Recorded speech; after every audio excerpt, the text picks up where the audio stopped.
มียุคใดสมัยใดเราสิมีรถไฟคือยุคนี้สมัยนี้ประวัติศาสตร์เราบอกเคยมีประวัติศาสตร์เราบอกเคยมีแต่ยุค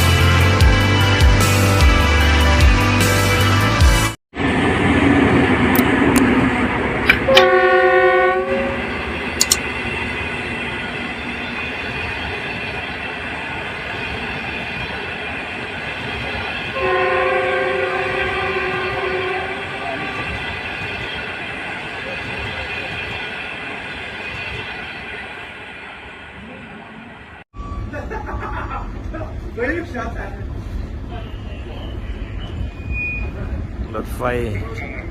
ขบวนลานสร้างเนาะขบวนทำอิฐที่เคลื่อนใหญ่เข้ามาประเทศลาวเฮา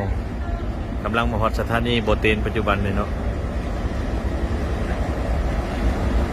ขบวนลานสร้าง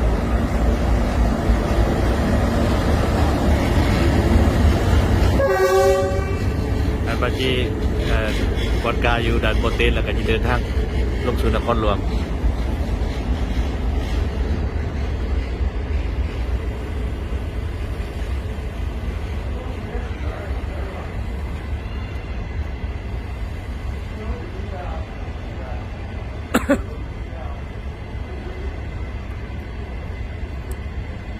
บรรยากาศก็ฝนตก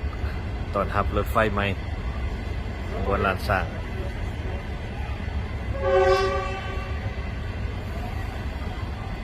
จะมีความสวยงามสมควรเนาะรถไฟ